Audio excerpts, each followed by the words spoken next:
Yo, ultra day. It's an ultra rainy day today, and we are on our way into the antique mall to do a Facebook marketplace deal. Now, I'm not exactly too thrilled about this deal. It's only $20 for 6 seasons of a TV show, Inspector Morse. It's okay. I'm making a profit off of it. I only bought the whole set for like $3 to $5. So I am making a little bit of money on it. However, the frustrating thing is I live 30 minutes away from the antique mall. And when I do deals like this, I live out in the country, so it's a lot harder for people to come to me and to ask them to come to me. So I try to meet them at the mall because that does 2 things for me. It does the sale, and then I get to do something in the mall, which makes me feel like I've used my time wisely. We went in yesterday and did a restock of the booth, and nothing sold yesterday, so there's no gaps to fill in the booth except for a Goosebumps puzzle that I needed to re-tag. We did a short on that. I can pop it up right here so you can see the complete short. Vendor problem number 48, loose tags sink booths. I had a puzzle just like this without a tag that got brought up to the front, and the clerk called me asking for the price, and I said $10. But apparently, I was charging $20, so I need to rectify that. These loose tags gotta go. So I used my Nelco label printer to print me off another one. And since that last puzzle sold for 10 and I had it for 20, let's split the difference at 15. Now these labels, they do come off easily with a little effort, but they are not as loose as the other freezer labels I was using. See, they don't come off that easy. Pop that in my to-go box, bring it to the booth, and sit it back on the shelf, ready to sell at actual price. UltraRadStuff, guys. Film that last clip that you just saw me do of me putting it back on the shelf. That's something I have to do to round out the story of that short. So I'm counting that as like it's worth it driving in the rain this morning to go take care of this sale. I think what I might do while I'm in town is I'll pop into the Goodwill. I haven't been in a Goodwill in a while, primarily because they're raising their prices. And that's fine. I mean, I get it. You know, I absolutely get what you think you can get out of that item. If you see resellers coming in, buying your item for $1 and then selling it for $20, then you might raise the price of that item that's $1 to $2 or $3. You know, I understand your reasoning behind it, and the fact that Goodwill is not a store that is open so that resellers can get good deals. That is simply a consequence of the business model and the fact that resellers are able to find valuable things at Goodwills and then sell them for a higher price. Probably only popping in just because I'm making the trip into town and I want to make a little bit of my time worth it. Because occasionally I do find things in the other sections, not just in the media. I find toys, I find different collectible objects that are still reasonably priced. Because I think what a lot of times is they're seeing people come in with these, like, people like me. I've gone in and somebody dumped their entire horror collection once. And I walked out with a stack of like 30, 40 horror DVDs and Blu-rays. And I made pretty good money on that deal. So I can see them seeing like, oh, people come in with shopping carts loaded with clothes. And they're thinking to themselves, they can't possibly be using these clothes for themselves. That's a lot of clothes in a thrift store, because thrift stores are not like, we got 30-32s, we got smalls, we got mediums in this size, and you can pick it out. No, it's like the luck of the draw. Like, I was lucky this shirt fit me. Slight change of plans. So I'm working on a project with a friend of mine.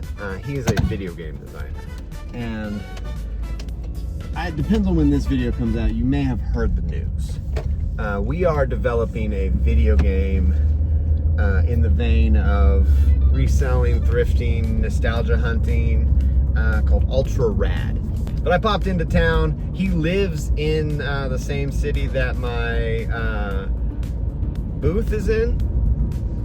So he just popped in, he sent me a text as soon as I got to the mall. He's like, hey man, if you want to get online later, we can do some screen sharing, we can talk a few things. And I said, I got one better for you, friend. How about I just hop over and say hi? Ooh, danger. I said, I got one better for you. I'll pop in and say hi, and we'll wrap this out in person. And we'll see what's up, because I'm literally just right around the corner from him. He said, sure. So that's where I'm going to go instead of heading over to the Goodwill right away. We may still do that afterwards. I got the complete day open, and it's only 10 o'clock in the morning. I've already done a deal, paid for my gas to get into town. So we can just roll around and see what we can find and do a little work. I am speedy. One interesting thing happened with that Facebook Marketplace deal that I haven't experienced yet was I wanted to meet the woman inside the mall because it's raining and I didn't want us to have to do the deal in the rain. So when I walk in, she's there, and I pull out the things to start doing the deal right in front of the front desk clerk, and they're like, you got to do that outside. And I was like, oh yeah? And they're like, yeah, any sale that happens inside the building has to go through our computer. And I was like, I mean, I kind of get that, but is that like a law? The confusing thing about that is they don't take any commission. So it's not like they're losing commission. All they do is take out sales tax. And there's no money to be made on that. They charge the sales tax to the customer, and then they pay the sales tax at the end of the year or quarterly or however you do that. And so it's just an odd thing to say, hey, I know it's raining outside, but can you go do this outside? The door, I literally just opened the door and stepped outside, still holding the door open, and gave her the DVDs, and she gave me the money.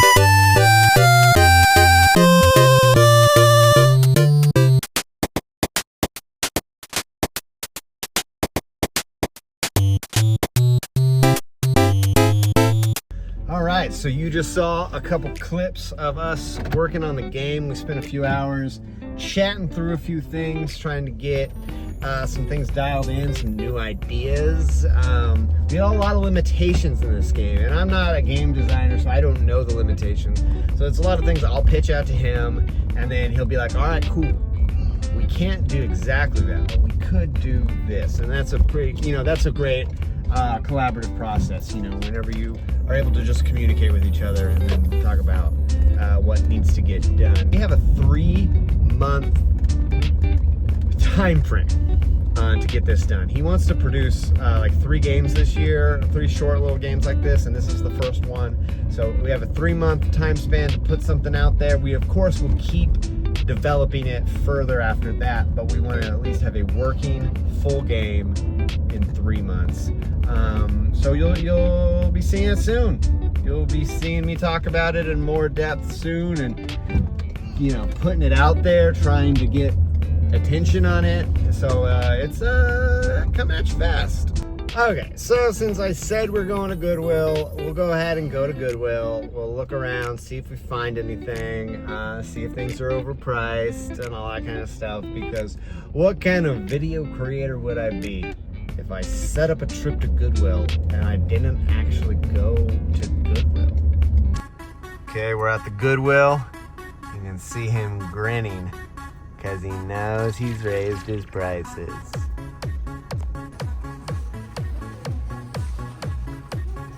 Head on over here to the toy section and check out what they have. I grabbed this Batman play set. It's Imaginext. It has a lot of fun play features to it. I've picked up a couple before. It's only $1.99, but I didn't pick it up because the one I have right now is not moving. Then I saw this Joker figure. He's pretty cool. He's pretty big. He's tall. Very clean. At $1.99, I think I'm going to pick that guy up. He's going to be my Joker.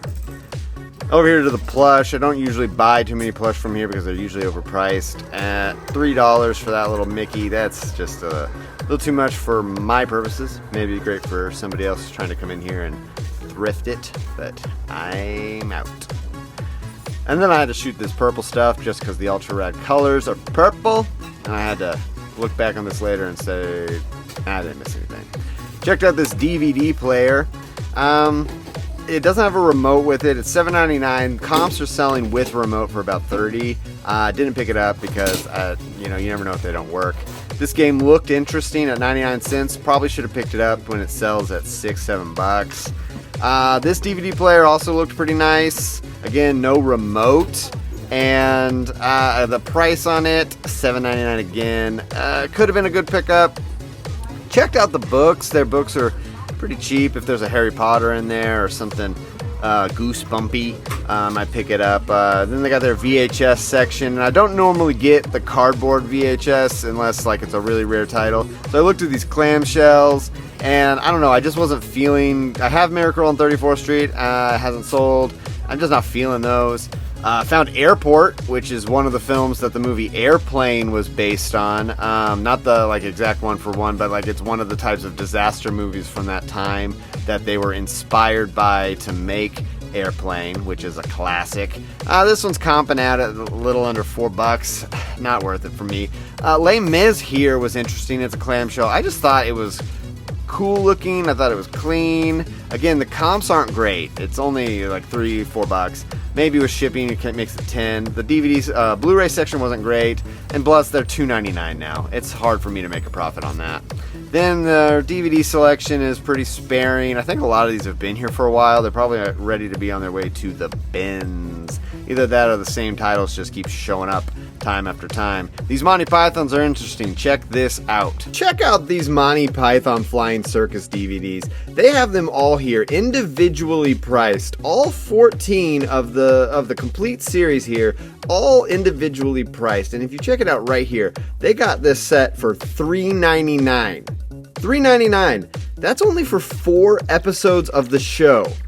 Each one of these DVDs is $3.99 at the Goodwill right now. Let's do some math. 14 times $3.99 equals $55.86. Selling on eBay for $19.99 with $6.72 shipping. So $19.99 plus $6.72 equals $26.71. 56 minus 27 equals 29.